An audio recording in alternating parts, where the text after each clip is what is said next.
यहाँ पर ग्रैंडपा आ चुका था और अब ये लोग स्वीटू और टूटू को मारने के लिए रेडी थे।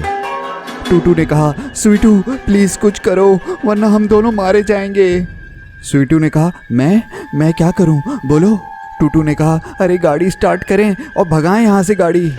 स्वीटू ने कहा, मगर मुझे तो गाड़ी चलाना नहीं आती। टूटू ने कहा, मुझे आती है, मैं चलाता हूँ गाड़ी। स्वीटू ने पूछा, तुम्हें आती है चलाने, मगर कैसे, आज से पहले तुमने कभी गाड़ी चलाई है? टूटू ने कहा, हाँ, मोबाइल गेम में।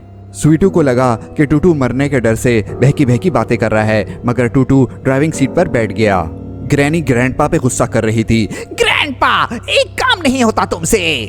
ग्रैंडपा ने पूछा, ग्रैनी अब क्या गलती कर दी मैंने? ग्रैनी ने कहा, अपने पीछे देखो नालायक इंसान, कौन आ रहा है? जिस पुलिस वाले ने ग्रैनी को देख लिया था और उस पर फायर करने वाला था, मगर पीछे से ग्रैंडपा ने आके उसके सर पर गन मार दी थी, वो मरा नहीं था, सिर्फ बेहोश हुआ था और अब वो होश में आ चुका था। ग्रैनी ने कहा, ये कैसे बच गया? मुझे नहीं पता ये कैसे बच गया। पुलिस वाले ने इन पर फायर कर दिया, मगर निशाना ठीक नहीं लगा। ग्रैंडपा ने अपनी गन से इसको गोली मारी तो ये फौरन से गोली खा करके मर गया। ग्रैंडपा और ग्रैनी करीब आए। ग्रैंडपा ने उसको देख के कहा, अब तो कंफर्म मर गया है। मैंडी अब फायर की आवाज सुन करके यहाँ पर आती ही होगी, ये सब तुम्हारी वजह से हुआ ग्रैंडपा। चलो अब जल्दी से टूटू और स्वीटू को मारते हैं, इससे पहले कि मैंडी आ जाए। गाड़ी में चाबी लगी हुई थी। टूटू ने गाड़ी की चाबी घुमाई और गाड़ी स्टार्ट हो गई। मिस्टर मीट बोला, ए बच्चे क्या कर रहा है, बंद कर गाड़ी। मगर टूटू ने एक्सीलरेटर पे पांव दबाया और वहां से गाड़ी भगा दी। स्वीटू ने कहा, शाबाश टूटू, भगा लो यहाँ से गाड़ी। तुम्हें गाड़ी चलाते हुए डर तो नहीं लग रहा? टूटू ने कहा, नहीं, मुझे कुछ दिख ही नहीं रहा, डर क्या लगेगा। टूटू तो छोटा सा है, उसको सामने नजर नहीं आ रहा था, मगर फिर भी वो गाड़ी चला करके वहां से भाग गया। ग्रैनी गुस्से में चिल्ला रही थी, ये कैसे भाग गए? ग्रैंडपा, तुम तो बंद करो फायर करना। मिस्टर मीट, तुम क्यों भाग रहे हो उनके पीछे? अब कोई फायदा नहीं। जेसन, तुम रुक जाओ, तुम मत जाना, हमें अब यहाँ से जाना होगा क्योंकि मैंडी आती ही होगी। फायरिंग की आवाज सुनकर के मैंडी पुलिस वालों के साथ अपनी गाड़ी की तरफ भागने लगी। मिस्टर मीट भागता हुआ गाड़ी के पीछे आ रहा था। स्वीटू ने कहा, अरे टूटू, सामने घर आ रहा है, गाड़ी टर्न करो। टूटू को कुछ नजर तो नहीं आ रहा था, उसने बस स्वीटू की बात सुनी और स्टीयरिंग को घुमा दिया। इसी सड़क पर सामने से मैंडी और पुलिस वाले भागते हुए आ रहे थे, सब फायर करने के लिए रेडी थे। मैंडी परेशान हो गई, अरे इसकी गाड़ी कौन चला रहा है? स्वीटू ने कहा, अरे टूटू, फौरन से ब्रेक लगाओ, सामने मैंडी खड़ी हुई है। टूटू ने फौरन से ब्रेक लगाया तो गाड़ी मैंडी के करीब जाकर के रुक गई। मिस्टर मीट को अपनी गलती का एहसास हो गया था कि उसको इन लोगों के पीछे नहीं आना चाहिए था। उसने पीछे हटने की कोशिश की, मगर उसको पुलिस वालों ने चारों तरफ से घेर लिया। स्वीटू और टूटू दोनों गाड़ी से उतर गए। स्वीटू ने कहा, शुक्र है मैंडी आप आ गई, इन लोगों ने सबको मार डाला है। मैंडी ने पूछा, स्वीटू पूरी बात बताओ, किसने किसको मार डाला है?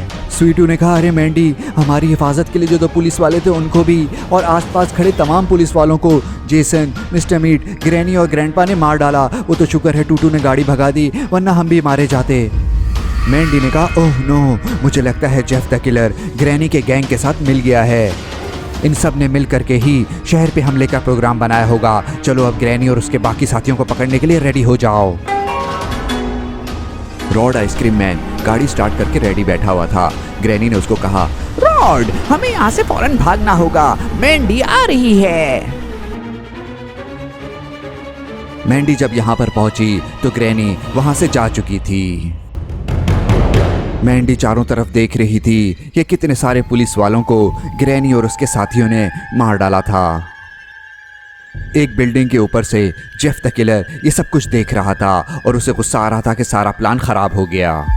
ग्रैनी को भी बहुत गुस्सा आ रहा था। ग्रैनी ने कहा, जेफ द किलर ने अच्छा भला प्लान बताया था कि मैंडी का पीछा करेंगे तो लतीफा फैमिली का पता चल जाएगा, मगर सारा प्लान तुम लोग की वजह से फेल हो गया। मुझे तुम लोगों की बात सुननी नहीं चाहिए थी। अब चलो साइंटिस्ट सोसाइटी की तरफ, मुझे वहाँ पर जरा काम है। रॉड ने पूछा, साइंटिस्ट सोसाइटी, तुम्हें वहाँ क्या काम है? ग्रैनी ने कहा, प्रोफेसर तारा ने बड़ी जबरदस्त मशीन बनाई है, वो देखनी है मुझे। प्रोफेसर तारा अपनी लेबोरेटरी में कोई एक्सपेरिमेंट कर रहे थे, मगर एक्सपेरिमेंट के दौरान उनसे एक गलती हो गई जिससे एक जोरदार धमाका हो गया। प्रोफेसर तारा दूर जाकर के गिरे और बेहोश हो गए। थोड़ी देर में ग्रैनी, रॉड, जेसन और ग्रैंडपा तारा लेबोरेटरी पहुंच चुके थे। प्रोफेसर तारा होश में आ चुके थे, मगर जब उन्होंने आंखें खोली तो वो डर गए। प्रोफेसर तारा के सामने बड़ी सी आग जल रही थी और ग्रैनी अपने साथियों के साथ खड़ी हुई थी। उनको लगा कि वो मर गए हैं और जहन्नुम में आ गए हैं। उन्होंने कहा, ओह नो, मैं मर गया और ऊपर से जहन्नुम में आ गया। अब क्या होगा मेरे साथ? ग्रैनी ने कहा, अबे चुप कर, जिंदा है तू। अगर तूने हमारी बात नहीं मानी तो हम तुम्हें सच्ची में मार डालेंगे।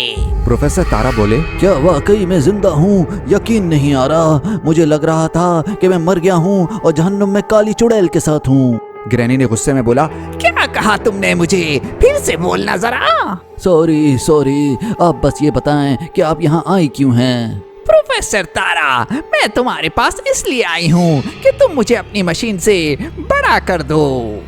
क्या आपको बड़ा कर दूं? मगर मेरी मशीन तो इंसानों के लिए नहीं है। मैं तुम्हें कहीं से इंसान लगती हूँ क्या? मगर कहीं ऐसा ना हो कि आप मर जाएं।